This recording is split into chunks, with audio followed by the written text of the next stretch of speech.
ഞാൻ doctor Shaji K Thomas, Kottayam KIMS ആശുപത്രിയിലെ paediatrics വിഭാഗം മേധാവിയായിട്ട് ജോലി ചെയ്യുന്നു.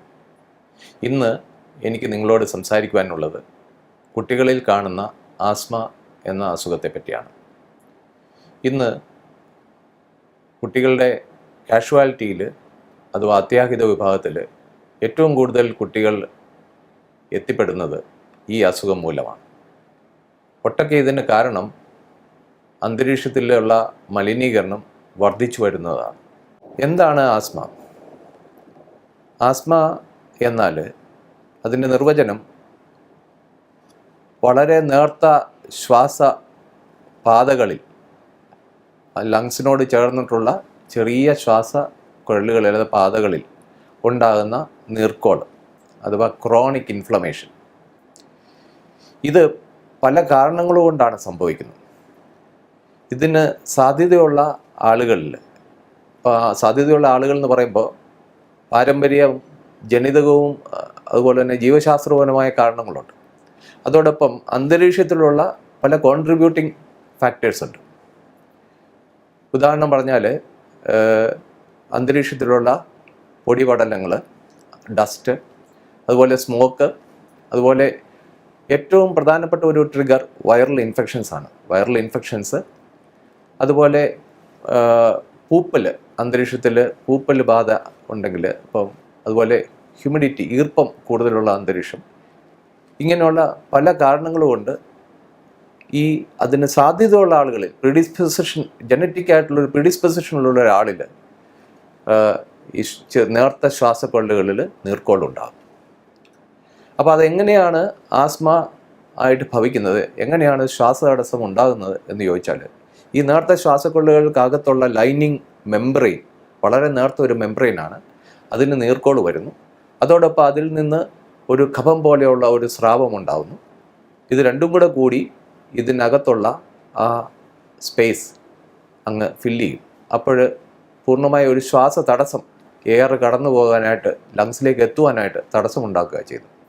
ഇത് രണ്ടും സംഭവിക്കുമ്പോൾ ഈ ശ്വാസക്കൊള്ളുകളുടെ വളരെ നേർത്ത ശ്വാസക്കൊള്ളുകളുടെ ഭിത്തിയിലുള്ള മസിൽ അതും ചുരുങ്ങുന്നു. അപ്പോൾ പുറമേ നിന്ന് ഞെക്കി അടയ്ക്കുന്ന പോലെയുള്ളൊരു അനുഭവം, ഉള്ളിൽ നീർക്കോൾ വന്നിട്ട് അടയുന്ന ഒരു അനുഭവം, രണ്ടും കൂടി വരുമ്പോൾ പൂർണ്ണമായ ഒരു ശ്വാസതടസ്സം കുട്ടിക്ക് അനുഭവപ്പെടുന്നു. ഇനി ആസ്മയുടെ ഈ രോഗലക്ഷണങ്ങൾ എന്താണ് എന്നുള്ളത് നോക്കാം. ഇതാരിലാണ് ഇത് കൂടുതലുണ്ടാകാൻ സാധ്യത? 80% കുട്ടികളിലും ആദ്യത്തെ ആസ്മ അറ്റാക്ക് 6 വയസ്സിന് മുമ്പ് ഉണ്ടായിരിക്കും. അതുപോലെ തന്നെ 6 മാസത്തിന് ശേഷമുള്ള കുഞ്ഞുങ്ങളിലാണ് ആസ്മ നമ്മൾ ഡയഗ്നോസ് ചെയ്യുള്ളൂ. അപ്പോൾ 6 മാസം തൊട്ട് അങ്ങോട്ട് ഒരു 6-7 വയസ്സ് വരെയാണ് സാധാരണഗതിയിൽ ആസ്മ കാണുന്നത്.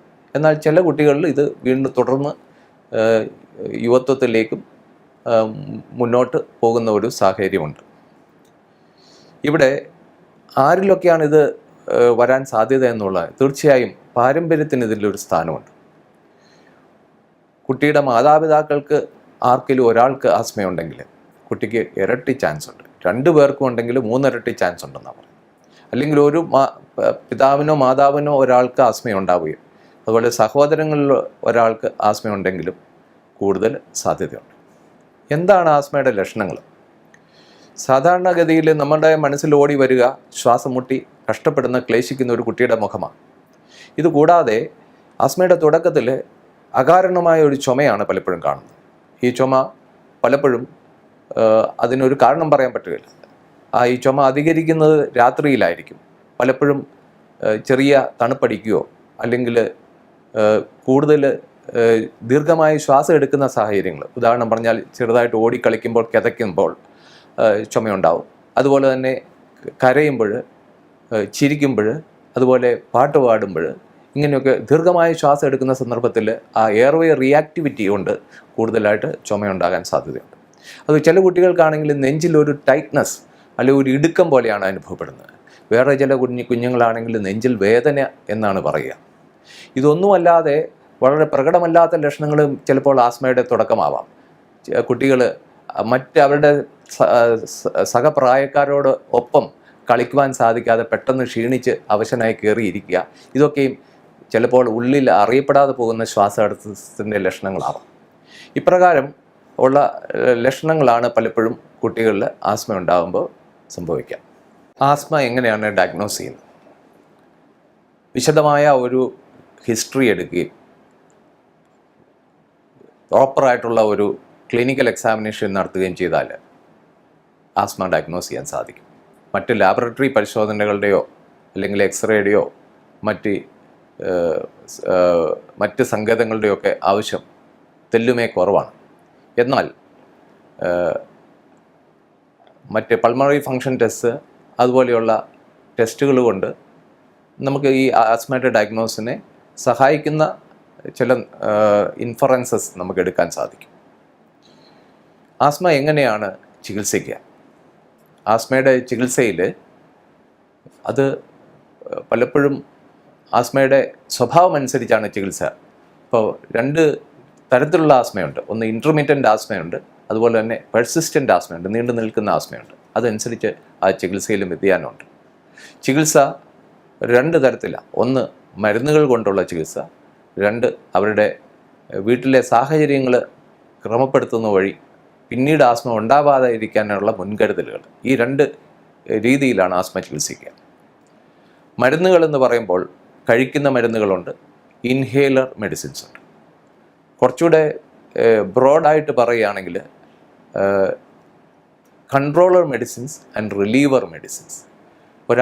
കുട്ടിക്ക് ശ്വാസം മുട്ടൽ വന്നു കഴിഞ്ഞാൽ അത് കുറയുന്നതിന് വേണ്ടി കൊടുക്കുന്ന മരുന്നുകളെയാണ് റിലീവർ ഡ്രഗ്സ് എന്ന് പറയുന്നത്. കൺട്രോളർ മെഡിസിൻസ് എന്ന് പറയുന്നത് ഈ അസുഖം വീണ്ടും വരാതിരിക്കാനും ഈ എപ്പോഴും ആസ്മ തുടർക്കഥയാവുന്നത് തടയുന്നതിന് വേണ്ടിയുള്ള മരുന്നുകളാണ് കൺട്രോളർ മെഡിസിൻ. ഇതിൽ ഇൻഹേലർ മെഡിസിൻസിന് പല ആളുകൾക്കും തെറ്റിദ്ധാരണയുണ്ട്. എന്നാൽ ഇൻഹേലർ മെഡിസിൻസ് ആണ് ഏറ്റവും ഫലപ്രദം. കാരണം ശരീരത്തിലേക്ക് ചെല്ലുന്ന മരുന്നിൻ്റെ അളവ് കുറവും നേരിട്ട് അതിൻ്റെ എത്തേണ്ട സ്ഥലത്ത്, അതായത് ലങ്സിൽ കുഴലുകളിലും പാതകളിലും നേരിട്ടെത്തുന്നതുകൊണ്ട് അതിൻ്റെ പ്രയോജനം വളരെ കൂടുതലുമാണ്. ഈ ഇൻഹേലറിനെ പറ്റിയുള്ള തെറ്റിദ്ധാരണകൾ സമൂഹത്തിൽ നിന്ന് മാറേണ്ടതുണ്ട്. കാരണം ശരിയായ രീതിയിൽ ഇൻഹേലർ ഉപയോഗിച്ചാൽ ഏറെക്കുറെ ആസ്മ മാറിക്കിട്ടുന്ന പോലെയുള്ള സുഖം കുട്ടിക്ക് ലഭ്യമാവും. ആസ്മ മൂലം ക്രമേണ ഉണ്ടാകാവുന്ന എയർവേ റീമോഡലിംഗ്, അതായത് എപ്പോഴും ആസ്മ വരുന്ന ഒരു കുട്ടിക്ക് അവരുടെ ശ്വാസകോശത്തിലും അതുപോലെ തന്നെ അതിലേക്കുള്ള പാതകളിലും നീണ്ടു നിൽക്കുന്ന മാറ്റങ്ങളുണ്ടാകും. അത് തടയാനും ഇൻഹേലർ മെഡിസിൻസിന് സാധിക്കും. ആസ്മയോടൊപ്പം ആസ്മയുടെ കൂടപ്പിറപ്പുകളായിട്ടുള്ള മറ്റ് അസുഖങ്ങളെയും അതിലേക്ക് വഴിതെളിക്കുന്ന അസുഖങ്ങളെയും കൂടെ ചികിത്സിക്കുക. ഉദാഹരണം പറഞ്ഞാൽ റൈനൈറ്റിസ്, അലർജിക് റൈനൈറ്റിസ്, സൈനസൈറ്റിസ്, അതുപോലെ തന്നെ ഗ്യാസ്ട്രോഇസോഫാഗൽ റിഫ്ലക്സ് ഡിസീസ്, ഇങ്ങനെയൊക്കെയുള്ള അതിലേക്ക് കോൺട്രിബ്യൂട്ടിംഗ് ഫാക്ടേഴ്സ് ഉണ്ട്. അതുമൊക്കെ നമ്മൾ ചികിത്സിക്കുമ്പോൾ ആസ്മയുടെ ചികിത്സയ്ക്ക് പ്രയോജനം സിദ്ധിക്കാറുണ്ട്. ഇതോടൊപ്പം ആസ്മ പിന്നീട് വരാതിരിക്കാനുള്ള പല മുൻകരുതലുകൾ നമ്മൾ എടുക്കേണ്ടതുണ്ട്. ആസ്മയുടെ കാരണങ്ങൾ പറയുമ്പോഴത്തേക്കിന് ഏറ്റവും കൂടുതലായിട്ടുള്ളത് ഞാൻ മുമ്പേ പറഞ്ഞ പോലെ തന്നെ വൈറൽ ഇൻഫെക്ഷൻസ് ആണ്. അപ്പോൾ എപ്പോഴും ജലദോഷമൊക്കെ വരാതിരിക്കത്തക്കൊണ്ട് കുട്ടിയെ വളരെ ശ്രദ്ധയോടെ പരിചരണം ചെയ്യണം. ജലദോഷമൊക്കെ വന്നു കഴിഞ്ഞാൽ തുടക്കത്തിൽ ചികിത്സിക്കണം. രണ്ടാമത്തെ കാര്യം, വീട്ടിലുള്ള ഹൗസ് ഡസ്റ്റ് ഇത് കുറയ്ക്കുന്നതിന് വീടെപ്പോഴും വളരെ തുടച്ച് വൃത്തിയാക്കണം. പൊടിപടലങ്ങൾ വരാതെ വിൻഡോസൊക്കെ ജനലുകളൊക്കെ അടച്ചിടണം. അതുപോലെ തന്നെ കർട്ടൻസ് വളരെ ലൈറ്റായിട്ടുള്ള കർട്ടൻസ് ഉപയോഗിക്കുക. ഹെവി ആയിട്ടുള്ള കർട്ടൻസ്, ഹെവി ആയിട്ടുള്ള അപ്പോൾസ്ട്രി ക്ലോത്ത്, ഇതൊക്കെ ഡസ്റ്റിനെ ആഗിരണം ചെയ്യുന്നതാണ്. അങ്ങനത്തെ ഒക്കെ ഒഴിവാക്കുക. ആഴ്ചയിൽ ഒരിക്കൽ ഈ കർട്ടനുകൾ, ബെഡ് ക്ലോത്ത്സ് അതൊക്കെ വൃത്തിയാക്കുക. അത് നന്നായിട്ട് ഡിറ്റർജൻറ്റ് ഉപയോഗിച്ച് കഴുകിയെടുക്കുകയോ ചൂടുവെള്ളത്തിൽ കഴുകിയെടുക്കുകയോ ചെയ്തു കഴിഞ്ഞാൽ ഈ ഹൗസ് ഡസ്റ്റിലുള്ള വളരെ സൂക്ഷ്മമായ ആസ്മ ഉണ്ടാക്കുന്ന ഹൗസ് ഡസ്റ്റ് മൈറ്റ് എന്ന് പറയുന്ന ആ ജീവികളെ നശിപ്പിക്കാൻ സാധിക്കും, സൂക്ഷ്മജീവികളെ നശിപ്പിക്കാൻ സാധിക്കും. അതുപോലെ തന്നെ വീടിനുള്ളിൽ സ്മോക്ക് ചെയ്യാതിരിക്കുക. ടുബാക്കോ സ്മോക്ക് ഒരു പ്രധാനപ്പെട്ട ആസ്മയുടെ ഒരു ട്രിഗറാണ്. അപ്പോൾ അത് വീടിനുള്ളിൽ ആരും സ്മോക്ക് ചെയ്യരുത്. അതുപോലെ മണ്ണെണ്ണ സ്റ്റവ്, വിറകടുപ്പ്, അതുപോലെ തന്നെ ഇപ്പോൾ അന്തരീക്ഷത്തിൽ വളരെ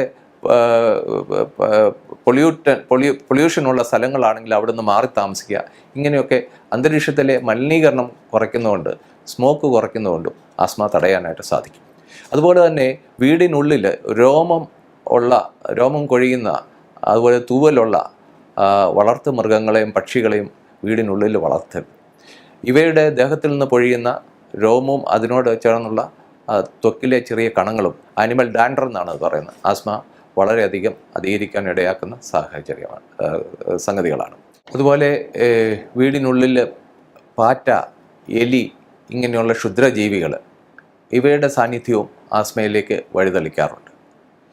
അതുപോലെ വളരെ സ്ട്രോങ് ആയിട്ടുള്ള പെർഫ്യൂം, അതുപോലെ മണം, ഉദാഹരണം പറഞ്ഞാൽ പെയിൻ്റ് അടിച്ച മുറിയിൽ ആദ്യമായിട്ട് കയറുകയാണെങ്കിൽ ആസ്മയുള്ള കുട്ടിക്ക് അത് വളരെ രൂക്ഷമായ ആസ്മ ഉണ്ടാകുവാനായിട്ട് സാഹചര്യമുണ്ട്. ഇപ്രകാരം ഉള്ള ചില മുൻകരുതലുകൾ നാം എടുക്കുകയാണെങ്കിൽ ആസ്മ പിന്നീട് വരാതിരിക്കാൻ സഹായിക്കും. അതോടൊപ്പം ആസ്മയുള്ള ഒരു കുട്ടിയുടെ രക്ഷിതാക്കൾ കൃത്യമായ ആസ്മയെപ്പറ്റിയുള്ള ഒരു വിവരം അല്ലെ അതിനെപ്പറ്റിയുള്ള ഒരു അറിവ് അവർക്ക് വേണ്ടതാണ്. ആസ്മ എന്ന് പറയുന്നത് ചികിത്സിച്ച് മാറ്റാവുന്നതും വളരെ നിയന്ത്രണ വിധേയമായ ഒരു അസുഖമാണ്.